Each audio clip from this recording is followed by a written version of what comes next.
నాగశ్విన్ అనే ఒక దర్శకుడు.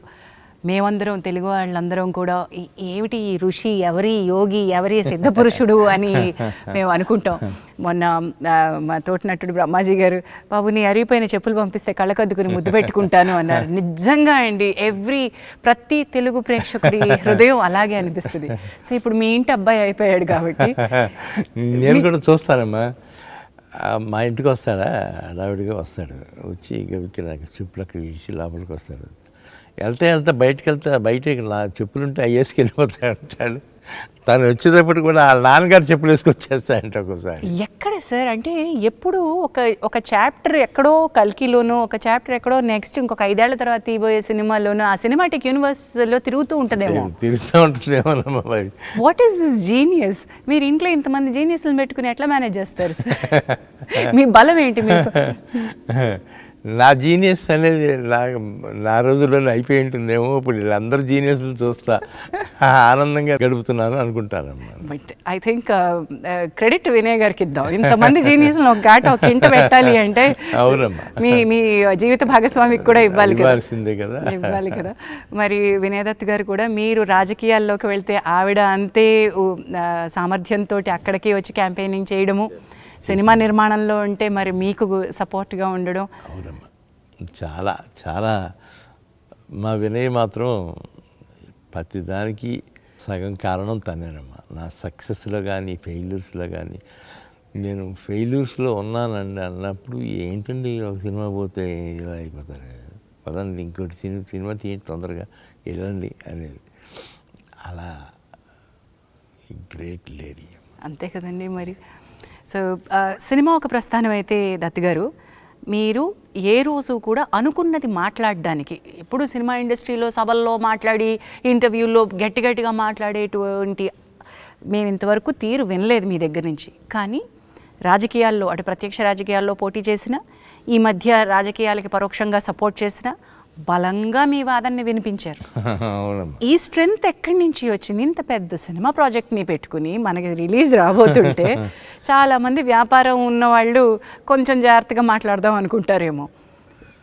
కానీ ఉన్న నిజాన్ని నిక్కచ్చిగా చెప్పటమే మా నాన్నగారు నాకు నేర్పించిన విద్య అమ్మా. మొహాట లేకుండా మాట్లాడు, ఏంటి ఇందులో ఏం పోయి వస్తుందంటే సినిమాకి దానికి ఏంటి సంబంధం. జగన్మోహన్ రెడ్డి గారి విషయంలో మాత్రం నేను ఎక్కడ డిఫర్ అవ్వలేదమ్మా. ఆయన చాలా ఫ్రెండ్లీగానే ఉండేవారు. మా రెండో అమ్మాయి పెళ్ళికి వచ్చారు ఆయన. చంద్రబాబు గారిని జైల్లో పెట్టిన రోజున మాత్రం అక్కడికి వెళ్ళి చాలా ఎమోషనల్గా మాట్లాడాను. 160 సీట్లు పైన వస్తాయి చంద్రబాబు గారికి. ఈసారి ఖచ్చితంగా ఆయన సీఎం అవ్వబోతున్నాడు. ఆ లెవెల్కి వెళ్ళి మాట్లాడిన సందర్భం కూడా. That's nothing wrong. మీరు పార్టీకి నిలబడ్డారు, పార్టీకి తరపున పోటీ చేశారు. వీఆర్ మొదటి నుంచి కూడా మీరు పార్టీ సింపథైజర్గా ఉన్నారు, పార్టీలో యాక్టివ్ రోల్ చేశారు. సో అక్కడ కాక ఇంకెక్కడ మాట్లాడతారు? So hats off to your. అంటే నిజానికి నిజం ఎప్పుడూ బరువుగా ఉంటుందంటండి, సైలెంట్గా ఉంటుందంట, బలంగా నిలబడుతుందంట. మిగతావన్నీ కూడా ఉలికులికి పడతాయి, ఎగిరెగిరి పడతాయి. సో అవి వాటి గాలిమానాన అవి వెళ్ళిపోతాయి. సో నిలకడగా ఉండడమే కావాలి. 50 ఏళ్ల పాటు ఒక సంస్థని ఇలా నడిపించడానికి ఒక 3-4 సూత్రాలు ఏమన్నా చెప్పండి సార్. ఏముందమ్మా, అందరూ మహానుభావులు యాక్ట్ చేశారు మన బ్యానర్లో. నేను వెళ్ళి సినిమా చేయమని అడిగితే వెంటనే చేసేసారు, ఇంక్లూడింగ్ పవన్ కళ్యాణ్ గారు కూడా. నేను బాలు కోసం వెళ్ళి ఇట్లా ముందు ఇంద్ర సినిమా చూశారు ఆయన. ఏమండి ఈ స్టేజ్లో మీరు అన్నయ్యతో ఇంద్ర తీశారు, మనసు అనేది ఎంత పులకించిందో అన్నయ్యకి నాకు కూడా, నేను మీతో వెంటనే సినిమా చేస్తాను, అట్లా బాలు చేసాము. ఎస్. అండ్ అశ్విని దత్ గారు is not just a film maker, he's a king maker. ఇది నా పర్సనల్ ఒపీనియన్. నాతో చాలామంది ఏకీభవించే వాళ్ళు ఉంటారు. You've introduced kings to the cinema, you've made kings. వాళ్ళు స్టాల్వార్డ్స్, వాళ్ళ రంగాల్లో వాళ్ళు స్టాల్వార్డ్స్గా నిలబడ్డారు. But you for me are a king maker sir. చాలామందిని మీరు ఇంట్రడ్యూస్ చేశారు, చాలామంది పాత్వే పేవ్ చేశారు. నేను ఏదో చేశానని నేను ఎప్పుడు ఏం ఫీల్ అవనమ్మా. కాకపోతే నేను తీసిన 50-60 సినిమాల్లోనూ ఇలాంటి క్యారెక్టర్స్ని ఇవ్వటం అలా చేస్తూ ఉంటే నేను ఆనందపడటం ఇవి ఎక్కువగా జరిగినాయి అమ్మ. I'm very happy for that. Yes, మీ అంటే పిల్లలు నెక్స్ట్ జనరేషన్ రావడం ఒక ఎత్తు అయితే, ఇప్పుడు చిరంజీవి గారు, కృష్ణ గారు మీ బ్యానర్లో వర్క్ చేసినట్టయితే వాళ్ళ పిల్లల్ని కూడా మీ బ్యానర్ నుంచి ఇంట్రడ్యూస్ చేయాలనుకోవడం, అది వాళ్ళు కూడా మిమ్మల్ని నమ్మి ఇచ్చినటువంటి బాధ్యతే కదండి. ఇచ్చిన బాధ్యతేనమ్మా. ఫస్ట్ కృష్ణ గారమ్మా, నెక్స్ట్ చిరంజీవి గారు, అందరూ అరవింద్ గారు, తారక రత్న, ఒకటో నెంబర్ కుర్రాడు కానీ తారక్ స్టూడెంట్ నెంబర్ 1 అన్నీ అట్లా వచ్చినాయనమ్మా. ఆ సీజన్లో నేను కూడా రాఘవేంద్ర గారు పక్కన ఉండేవారు కాబట్టి కొన్ని సినిమాలు ఆయనతో పాటు పార్ట్నర్షిప్లో తీసాం కదమ్మా. 2-3 సినిమాలు తీసాం. దర్శకేంద్రుడి మ్యాజిక్ టచ్ తోటి వచ్చిన బట్ దెన్ అది ఆ చొరవ, ఇది మీ మీద నిర్మాణ సారథ్యం బాధ్యత పెడితే ఎంత ఎఫెక్టివ్గా మీరు వర్క్ చేయగలుగుతారనే నమ్మకం కూడా ఈక్వల్లీ ఇంపార్టెంట్. నిజమమ్మా. మీరు నాకు సూత్రాలు చెప్పలేదు అటువై. సో 50 ఏళ్ళ ఈ గ్లోరియస్ ఇయర్స్లో ఒక నిర్మాణ సంస్థకి ఫస్ట్ మీరు చెప్పింది యాక్టర్స్, నెక్స్ట్ ఇంకేం కావాలి? నెక్స్ట్ మన గుడ్డి ధైర్యమేనమ్మా. గుడ్డి ధైర్యం, అయ్యో బాబోయ్, దాన్ని గుడ్డిగా నమ్మడం కష్టం సార్.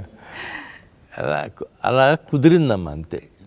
కథని నమ్మడము లేదా దర్శకుడిని వినడము, దానిలో మన జడ్జ్మెంట్, ఇక్కడ గుడ్డిగా ఉండడం కంటే, ఇప్పుడు మీరు చెప్పారు 2-3 నెలలు కూర్చున్నారు, 27 మంది రచయితలు కూర్చున్నారు, it is not just blind అనుకుంటున్నాను సార్.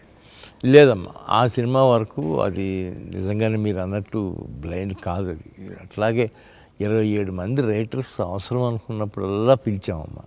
దానికి మాత్రం నేను ఎప్పుడు హ్యాట్స్ ఆఫ్ టు చిరంజీవి గారు, హ్యాట్స్ ఆఫ్ టు రాఘవేంద్ర గారు. వాళ్ళిద్దరూ దాదాపు 3 months నా అపార్ట్మెంట్, మద్రాస్ అపార్ట్మెంట్లో వీళ్ళందరినీ కలిసి కూర్చొని వండుతుంటే, అది కదా సినిమా అంటే గొప్పతనం అది అనిపించిందమ్మా. దత్ గారు, one quick round up. Today కల్కి 2898 AD, ఇది కలికాలం. ఎప్పటి వరకు కల్కి ఎప్పుడు వస్తారో తెలియదు, కానీ మా అందరికీ కూడా ఎదురు చూపులు వదిలేసి వెళ్ళిపోయారు. The last, it's a cinematic verse. ఇందులో ఎన్ని సినిమాలు వస్తాయో మాకు తెలియదు, ఎన్ని కథలు ఎన్ని క్యారెక్టర్లుగా చెప్తారో మాకు తెలియదు. బట్ మేము చూడాలనుకుంటున్న ఇమ్మీడియట్ నెక్స్ట్ భాగం సంగతి ఏంటి? దాని నుంచి మాకు ఏమైనా కొంచెం ముందు తురుపు ముక్కలు వదులుతారా? దాని నెక్స్ట్ భాగం రెడీగానే ఉందమ్మా. ఈ ఇయర్ ఎండింగ్కి రెడీ అవుతుంది అది. So what is project K అని మొదలుపెట్టారు. ఆ ప్రాజెక్ట్ K అనే ఆ ఆసక్తిని కలిగించి, ఇప్పుడు కల్కి నెక్స్ట్ ఏమవుతుంది అనే ఆసక్తిని రగిలించి వాట్ ప్రభంజనాలు సృష్టిస్తున్నారో, దీని సామర్థ్యం ఇంకా ఎంత ఉందో మనం వేచి చూడాల్సిందే. వైజయంతి మూవీస్ పేరు పెట్టింది ఎన్టీ రామారావు గారు. వారు మీకు ఆల్మోస్ట్ గురు సమానులు, దైవ సమానులు అనే మీరు అంటారు. మరి మీకు తల్లిదండ్రుల బలం కూడా ఎక్కువ ఉంది. నాన్నగారు ఆశీస్సులతోటి వారి ప్రెజెన్స్ అని వేసి ప్రతిసారి దాని తర్వాత వచ్చే టైటిలే నాన్నగారికి. ఆయనకి ఎప్పుడు క్రెడిట్ ఇస్తారా మీరు? ఎప్పుడు నాన్నగారు గురించి నేను మర్చిపోలేనమ్మా.